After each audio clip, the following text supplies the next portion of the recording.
नमस्कार देशवासियों और सम्मानित पेंशन धारकों, आज हम आपको एक ऐसे विषय पर विस्तार से जानकारी देंगे जो देश के करोड़ों वरिष्ठ नागरिकों के जीवन को मौलिक रूप से बदलने की क्षमता रखता है।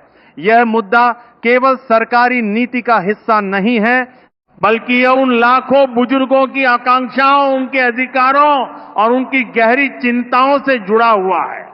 ये प्रस्तुति एक सामान्य सूचना मात्र नहीं है, अपितु ये एक महत्वपूर्ण दस्तावेज है जो उन लाखों आंखों में नई उम्मीद की किरण जगा सकती है, जो ईपीएस 95 पेंशन योजना के तहत अपने सुनहरे भविष्य के सपने देख रहे हैं।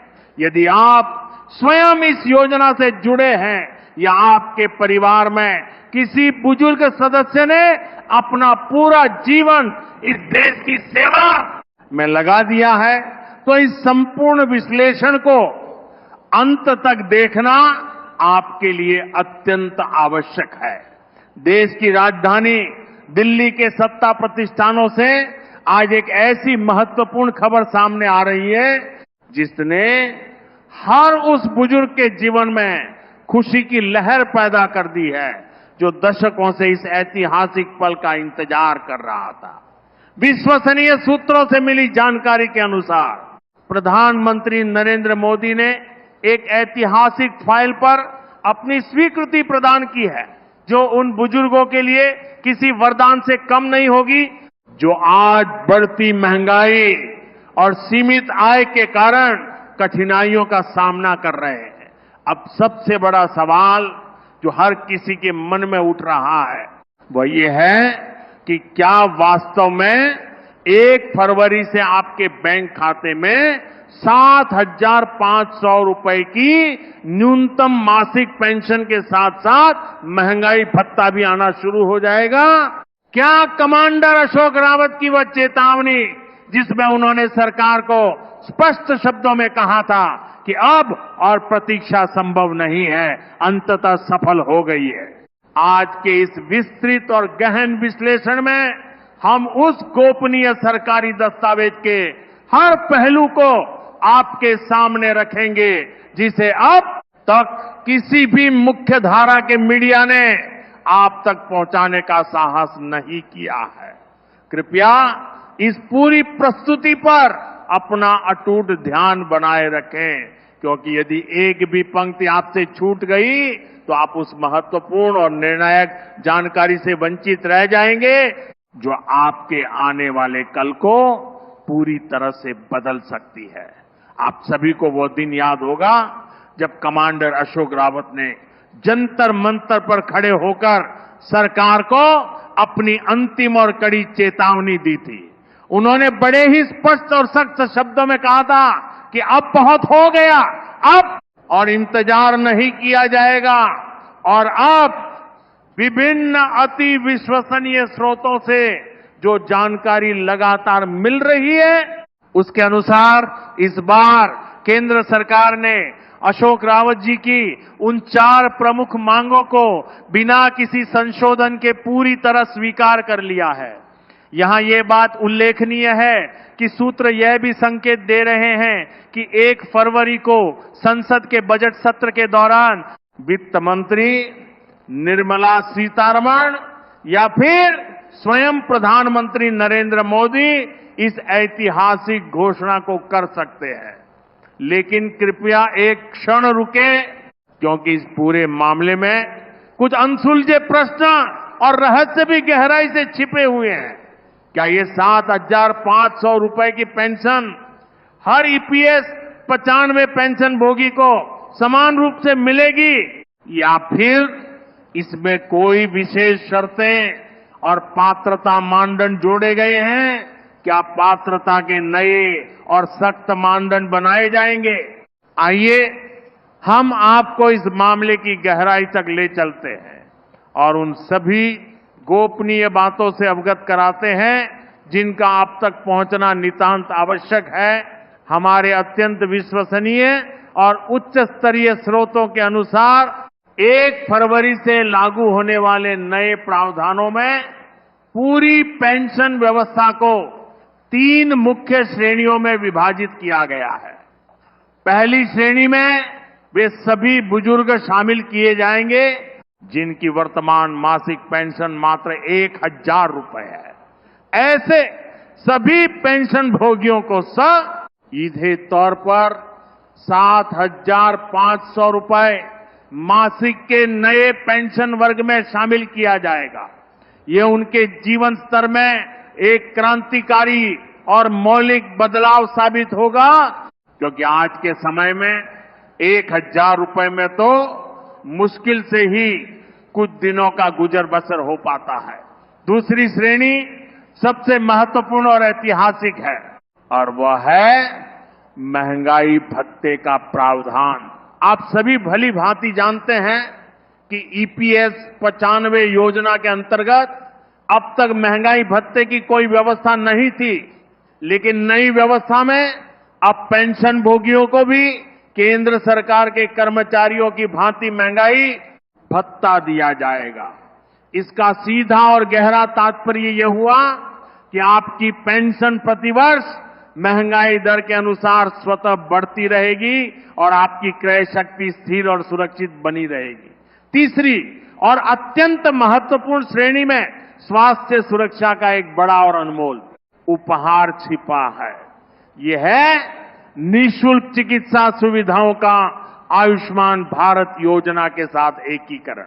अब ईपीएस 95 के सभी पेंशन भोगी भी आयुष्मान भारत योजना के अंतर्गत देश के किसी भी मान्यता प्राप्त सरकारी या निजी अस्पताल में 5 लाख रुपए तक के निःशुल्क उपचार का लाभ उठा सकेंगे। यह कदम बुजुर्गों के लिए चिकित्सा व्यय के भारी और अप्रत्याशित बोझ से स्थायी मुक्ति का मार्ग प्रशस्त करेगा। लेकिन इन सब के बीच कमांडर अशोक रावत जी का रुख अभी भी अत्यंत सख्त, स्पष्ट और अडिग है। उन्होंने पहले ही साफ कर दिया है कि यदि 18 फरवरी तक सभी पेंशन भोगियों को इस संबंध में लिखित और आधिकारिक आदेश प्राप्त नहीं होते तो वे एक बार फिर पूरी दिल्ली को अपने अहिंसक लेकिन शक्तिशाली आंदोलन से घेर लेंगे। उन्होंने ये भी स्पष्ट किया है कि इस बार का आंदोलन पिछले सभी आंदोलनों से 10 गुना अधिक बड़ा, व्यापक और प्रभावी होगा। मैं आप सभी से एक सीधा प्रश्न पूछना चाहता हूं, क्या आप इस निर्णायक और ऐतिहासिक आंदोलन के लिए स्वयं को मानसिक और शारीरिक रूप से पूरी तरह तैयार कर रहे हैं? यदि हां, तो कृपया नीचे टिप्पणी अनुभाग में हां लिखकर अवश्य भेजें। आपकी एक छोटी सी टिप्पणी लाखों अन्य लोगों के संकल्पों को अटूट मजबूती प्रदान करेगी और उन्हें ये गहरा एहसास दिलाएगी कि वे इस अधिकार की लड़ाई में बिल्कुल अकेले नहीं हैं। भाइयों और बहनों, वर्ष 2026 का ये वर्ष देश के समस्त पेंशन भोगियों के लिए एक स्वर्णिम और ऐतिहासिक वर्ष साबित होने वाला है। प्रधानमंत्री नरेंद्र मोदी इस बात को भली भांति समझते हैं कि देश के बुजुर्गों का आशीर्वाद और उनका अटूट समर्थन कितना साबित कर दिए महत्वपूर्ण और निर्णायक होता है। और दिल्ली के राजनीतिक गलियारों में ये चर्चा इन दिनों बहुत गर्म है कि प्रधानमंत्री कार्यालय और स्वयं प्रधानमंत्री ने श्रम मंत्रालय को स्पष्ट, सख्त और अविलंब निर्देश जारी किए हैं कि पेंशन भोगियों से जुड़ी सभी लंबित फाइलों को 1 फरवरी से पहले ही अत्यधिक तीव्र गति से निपटाया जाए। लेकिन एक गहरी आशंका यह भी है कि कहीं सरकार केवल मौखिक आश्वासनों और वादों तक ही सीमित न रह जाए। इस गहरे संदेह को अशोक रावत जी ने पहले ही स्पष्ट शब्दों में दूर कर दिया है। उनका कहना है कि हमें खोखले और झूठे वादे नहीं चाहिए, हमें अपने बैंक खातों में वास्तविक और मूर्त धन चाहिए। यदि सरकार किसी भी कारणवश अपने वादों से मुकरती है तो अशोक रावत के नेतृत्व में तैयार उनकी विशाल सेना पूरी तरह से सजग, सचेत और संघर्ष के लिए तैयार है। उनका संकल्प अटल, अडिग और अभेद्य है। पेंशन 7,500 रुपए निःशुल्क चिकित्सा उपचार और महंगाई भत्ता लागू होकर ही रहेगा, चाहे इसके लिए उन्हें कुछ भी करना पड़े। कमांडर अशोक रावत केवल सड़कों पर आंदोलन ही नहीं कर रहे हैं, बल्कि उनके पास एक पूरी तरह से नियोजित बहुस्तरीय और अत्यंत प्रभावी रणनीति भी तैयार है। हमारे अंदरूनी स्रोतों से प्राप्त अत्यंत गोपनीय जानकारी के अनुसार यदि 1 फरवरी को संसद में प्रस्तुत किए जाने वाले आम बजट में ईपीएस 95 पेंशन के संदर्भ में कोई स्पष्ट, सारगर्भित और ठोस उल्लेख नहीं किया गया, तो अशोक रावत जी संपूर्ण देश के प्रत्येक जिले में एक साथ एक सामूहिक और अहिंसक अनशन आंदोलन का आरंभ कर देंगे। जो आधिकारिक पत्र उन्होंने सरकार को भेजा है, उसमें एक अत्यंत कठोर, स्पष्ट और चेतावनी भरे शब्द का प्रयोग किया गया है, विश्वासघात।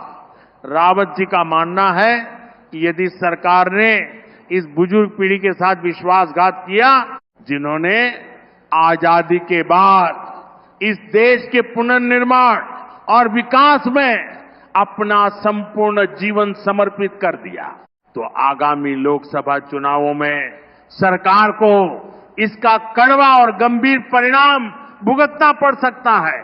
क्या सरकार वास्तव में 7 लाख से अधिक परिवारों की गहरी नाराजगी, उनके आक्रोश और उनके असंतोष को मोल लेना चाहेगी? यही वह मूल और निर्णायक प्रश्न है जिसने मोदी सरकार को गंभीरता से पुनर्विचार करने के लिए बाध्य कर दिया है। अब हम उस विवादास्पद, चर्चित और सोशल मीडिया पर तीव्र गति से वायरल हो रही फाइल की बात करते हैं। ये बताया जा रहा है कि ईपीएफओ के केंद्रीय मुख्यालय में एक उच्च स्तरीय और महत्वपूर्ण बैठक आयोजित की गई थी, जिसमें 7,500 रुपए मासिक पेंशन के साथ महंगाई भत्ता देने के संभावित वित्तीय दबाव और उसके प्रभावों का संपूर्ण और विस्तृत आकलन किया गया था। आंतरिक सूत्र यह भी बताते हैं कि प्रारंभ में वित्त मंत्रालय ने इस व्यापक प्रस्ताव पर कुछ तकनीकी और वित्तीय आपत्तियां व्यक्त की थी, लेकिन प्रधानमंत्री नरेंद्र मोदी के सीधे, सशक्त और निर्णायक हस्तक्षेप के पश्चात अब स्थिति पूरी तरह से परिवर्तित हो गई है। ऐसा प्रबल प्रतीत होता है कि सरकार 1 फरवरी को देश के समक्ष एक ऐसा ऐतिहासिक चमत्कार प्रस्तुत करना चाहती है, जिससे न केवल सभी पेंशन भोगी अत्यंत प्रसन्न और संतुष्ट हों, बल्कि विपक्षी दलों के पास भी कोई ठोस मुद्दा शेष न रह जाए। लेकिन मेरे प्यारे भाइयों और बहनों, जब तक ये महत्वपूर्ण निर्णय आधिकारिक राजपत्र में औपचारिक रूप से अधिसूचित नहीं हो जाता, तब तक हमें अपनी मुट्ठियां बंद रखनी होंगी, अपनी सतर्कता बनाए रखनी होगी और किसी भी स्थिति के लिए तैयार रहना होगा। क्या हम 1 फरवरी की प्रतीक्षा करने में असमर्थ हो जाएंगे? कभी नहीं। आज प्रातः ही मुझे एक वरिष्ठ पेंशन भोगी महोदय का फोन आया। उनकी आवाज बहुत भावुक थी और वे अत्यंत व्यथित और दुखी हो रहे थे। उन्होंने कहा, बेटा, 1700 रुपए की मासिक पेंशन में मैं अपनी पत्नी की कैंसर की महंगी दवाइयां खरीदूं या फिर परिवार के लिए राशन और जरूरत का सामान लाऊं? मित्रों, ये सुनकर मेरा हृदय गहरे दुख और पीड़ा से भर गया। यही वह करुण पीड़ा है, यही वह अवर्णनीय वेदना है जिसे कमांडर अशोक रावत जी दिल्ली की सड़कों पर उठा रहे हैं और संपूर्ण देश के समक्ष मुखर होकर रख रहे हैं। प्रधानमंत्री मोदी जी, यदि आप हमारी इस पुकार को सुन रहे हैं, तो कृपया एक बार इन बुजुर्गों की आंखों में झांक कर देखिए। ये वही लोग हैं जिन्होंने अपने अथक परिश्रम, अपने अतुलनीय त्याग और अपने बलिदान से इस देश की मजबूत नींव रखी। 1 फरवरी को घोषित की जाने वाली 7,500 रुपए की पेंशन और महंगाई भत्ता कोई दान या एहसान नहीं होगा। ये इन बुजुर्गों के प्रति हमारे इस देश का कृतज्ञता भरा सच्चा और ऐतिहासिक सम्मान होगा। यदि आप भी उस दुखी और व्यथित बुजुर्ग की सहायता करना चाहते हैं और उनके इस लंबे संघर्ष में सच्चे भागीदार बनना चाहते हैं, तो इस वीडियो को इतना अधिक साझा कीजिए कि इसकी गूंज सरकार के उच्चतम गलियारों तक और सीधे प्रधानमंत्री कार्यालय तक पहुंच जाए। आइए अब हम 1 फरवरी की संभावित घटनाओं का एक क्रमबद्ध और विस्तृत विवरण प्रस्तुत करते हैं। प्रातः 11 बजते ही जैसे ही वित्त मंत्री निर्मला सीतारमण जी का बजट भाषण प्रारंभ होगा, हमारी सारी दृष्टि टेलीविजन के पर्दे पर केंद्रित हो जाएगी। कमांडर अशोक रावत जी अपनी संपूर्ण टीम और समर्थकों के साथ दिल्ली के किसी रणनीतिक स्थान पर उपस्थित रहेंगे और प्रत्येक क्षण की गहन निगरानी और विश्लेषण करेंगे।